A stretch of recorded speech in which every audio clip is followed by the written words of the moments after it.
understand right,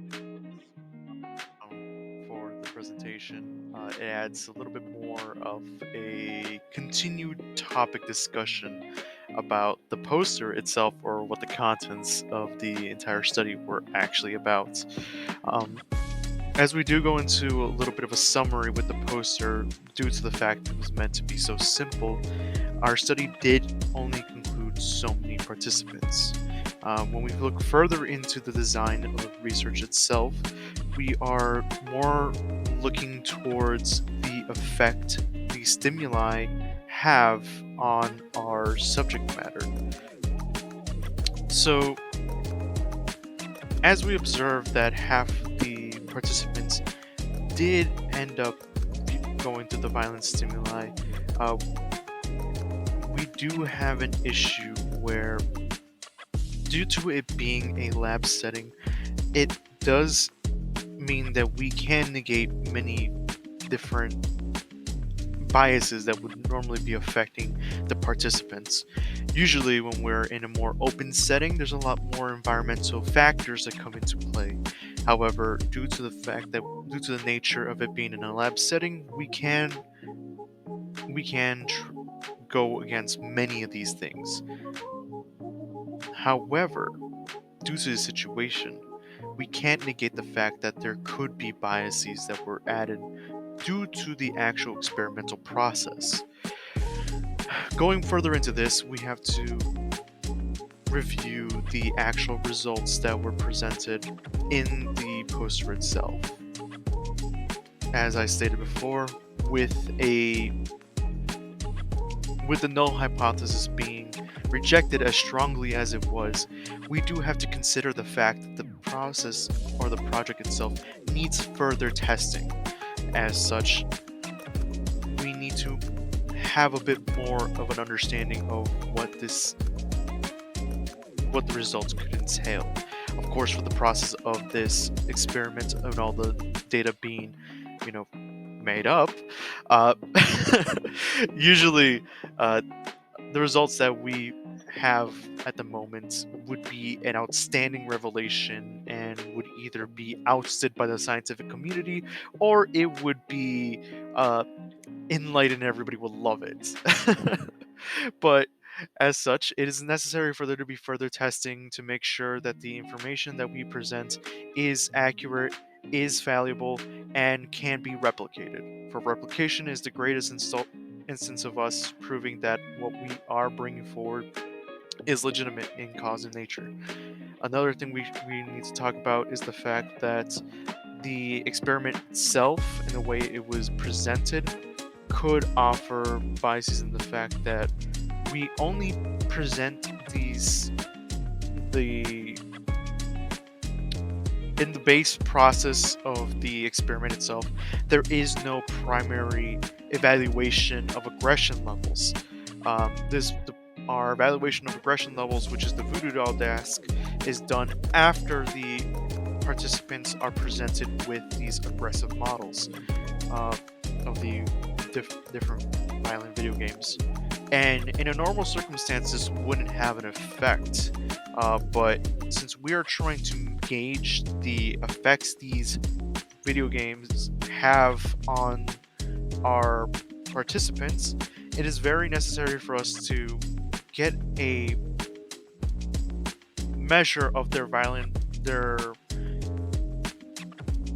their acceptance of violence beforehand. However, of course, with all things entailed, this could also lead to bias in their response because now they would have a custom understanding of what they're supposed to be doing, which is an aggressive model.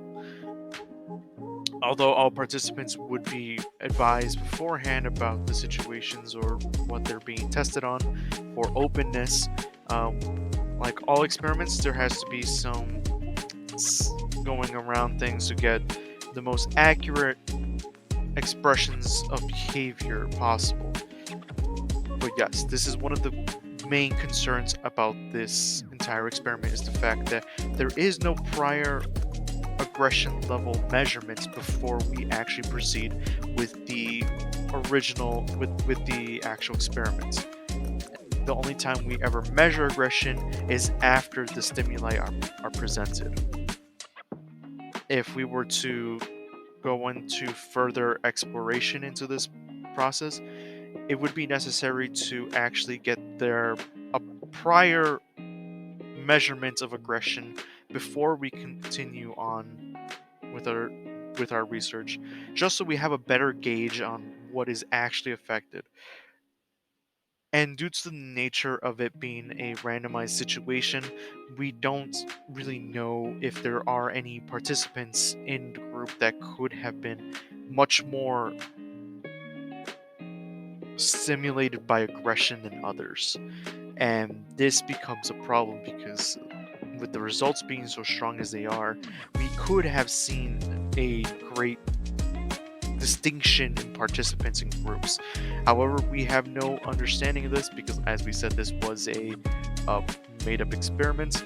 But if this were a real one, these would be one of the core issues that we would want to look forward to. We would want to look into in future models.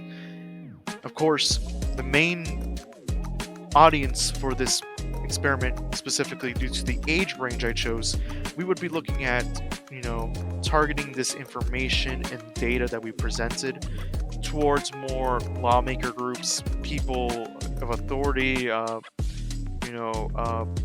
health organizations, specifically in the desire to help bring more awareness, especially when these stimuli, as presented in our models, do have an active effect on the cognitive processes of these young individuals, and for the safety of people around us, and for the safety of, as a greater community. These are things that we would want to tackle due to the nature of how prevalent this would be affecting people of a large demographic in this country, due to the fact that the population size, although small and only through one testing, does have a nice variety of participants. So it does have a nice broad spectrum of of a good population, to say the least, as a good population. Um, Looking forward to the future experiments, we could go more into detail about what levels of severity of aggressive models would actually have an effect on the would have different effects on groups.